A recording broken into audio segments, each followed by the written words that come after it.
नमस्ते।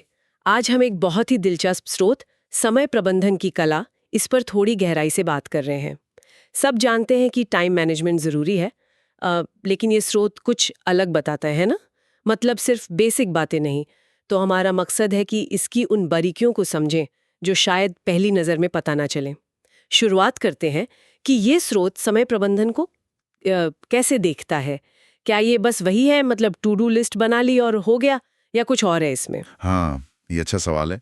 देखिए, स्रोत इसे सिर्फ लिस्ट बनाने या घंटे गिनने से कहीं ज्यादा गहरा मानता है। ये कहता है कि समय प्रबंधन असल में अपने सबसे कीमती संसाधन यानी कि समय, उसको लेकर सचेत निर्णय लेने की एक प्रक्रिया है। मतलब ये सिर्फ काम करते जाना नहीं है, बल्कि ये सोचना है कि कौन से काम सच में जरूरी हैं आपके लक्ष्यों के लिए और उन पर अपनी ऊर्जा कैसे लगानी है। तो नियंत्रण से ज्यादा जोर है चयन पर और प्राथमिकता तय करने पर। अच्छा, सचेत निर्णय और चयन, ये तो दिलचस्प है। तो फिर जो हम फायदे सुनते हैं, जैसे उत्पादकता बढ़ना, वो इस नजरिए से कैसे अलग है? मतलब स्रोत क्या कहता है कि ये बढ़ी हुई उत्पादकता असल में आती कैसे है? सिर्फ तेजी से काम करने से? नहीं नहीं, सिर्फ तेजी से नहीं। स्रोत बताता है कि असली उत्पादकता तब बढ़ती है जब आप सही चीजों पर काम करते हैं। इसमें दो बातें खास हैं। पहली तो ये योजना बनाने पर जोर देता है। इससे क्या होता है कि वो जो डिसीजन फटीग होती है ना, मतलब निर्णय लेने की थकान, हम्म। वो कम होती है। जब आपको सुबह ही पता है कि आज के 3 सबसे जरूरी काम कौन से हैं, तो आप अपनी दिमागी ताकत उन कामों को करने में लगाते हैं, ये सोचने में नहीं कि अरे अब क्या करूं। हम्म। और दूसरी बात, ये स्रोत डीप वर्क या जिसे हम कह सकते हैं गहरी एकाग्रता, हम्म। उसके महत्व को बताता है। और ये बिना योजना के मुमकिन नहीं है। तो बार बार ध्यान भटकने से रोकना, वो है उत्पादकता की कुंजी, सिर्फ घड़ी देखना नहीं। हाँ, ये निर्णय लेने की थकान वाली बात तो सोचने वाली है, बिल्कुल। अच्छा, अब दूसरे फायदे पर आते हैं, तनाव कम होना। ये तो लगता है कि हाँ, कंट्रोल होगा तो तनाव घटेगा, सीधा है। पर क्या स्रोत इस पर भी कुछ कहता है कि कभी-कभी ज्यादा प्लानिंग ही टेंशन दे देती है? मतलब सब कुछ कंट्रोल करने की कोशिश करना, वो भी तो तनावपूर्ण हो सकता है ना? इस उलझन के बारे में क्या कहता है स्रोत? बिल्कुल, बिल्कुल। स्रोत इस बात को नजरअंदाज नहीं करता। वो मानता है कि बहुत ज्यादा सख्त योजना जो होती है, वो तनाव दे सकती है। तो इसका हल स्रोत बताता है लचीली योजना में, फ्लेक्सिबल प्लानिंग। मतलब योजना ऐसी हो जिसमें थोड़ी गुंजाइश हो अचानक आई चीजों के लिए। अच्छा। स्रोत का तर्क यह है कि तनाव पूरी तरह कंट्रोल से नहीं, बल्कि कंट्रोल की भावना से कम होता है। एक एहसास कि हाँ, मेरे पास एक ढांचा है, भले ही उसमें थोड़ा बदलाव करना पड़े, लेकिन वो जो अनिश्चितता का डर होता है, वो कम हो जाता है। हम्म। और शायद स्रोत ये भी सुझाता है कि परफेक्शन की उम्मीद छोड़ना और ये मान लेना कि सब कुछ प्लान के मुताबिक नहीं चलेगा, ये भी तनाव कम करने का एक अहम हिस्सा है। लचीली योजना और नियंत्रण की भावना, हाँ, ये काफी प्रैक्टिकल लगता है।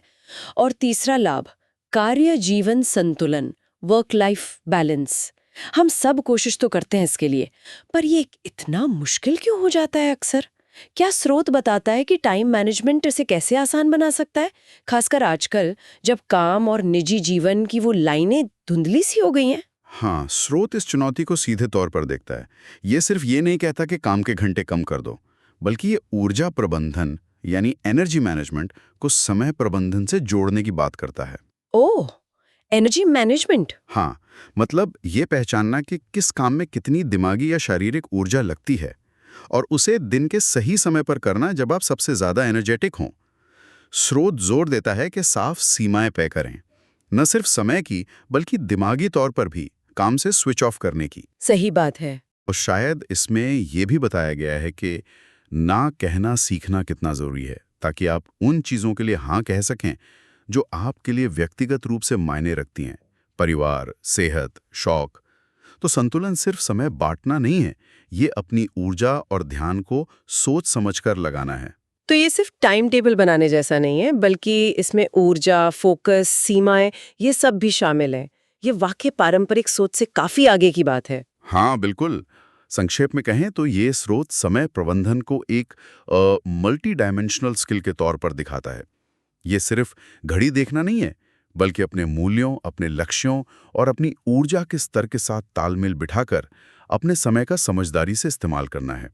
और असली फायदा सिर्फ ज्यादा काम निपटाने में नहीं है, बल्कि एक ज्यादा सार्थक और कम तनाव वाला जीवन जीने में है, जहां आपके पास उन चीजों के लिए भी समय और ऊर्जा हो जो काम के अलावा मायने रखती हैं। ये चर्चा एक बहुत अहम सवाल पर लाकर छोड़ती है। हमने समझा कि समय प्रबंधन सिर्फ कोई टेक्निक नहीं, बल्कि एक सोच है जिसमें सचेत चयन है, लचीलापन है, ऊर्जा प्रबंधन है। अब सोचने वाली बात यह है कि जब सब कुछ इतनी तेजी से बदल रहा है आजकल, तो क्या हमारी योजनाएं उतनी ही तेजी से पुरानी नहीं पड़ जाती? और अगर ऐसा होता है, तो क्या समय प्रबंधन का असली कौशल योजना बनाने में है, या फिर योजनाओं के बिखर जाने पर भी शांत और फोकस्ड रहने की क्षमता को विकसित करने में है? इसके बारे में सोचना होगा।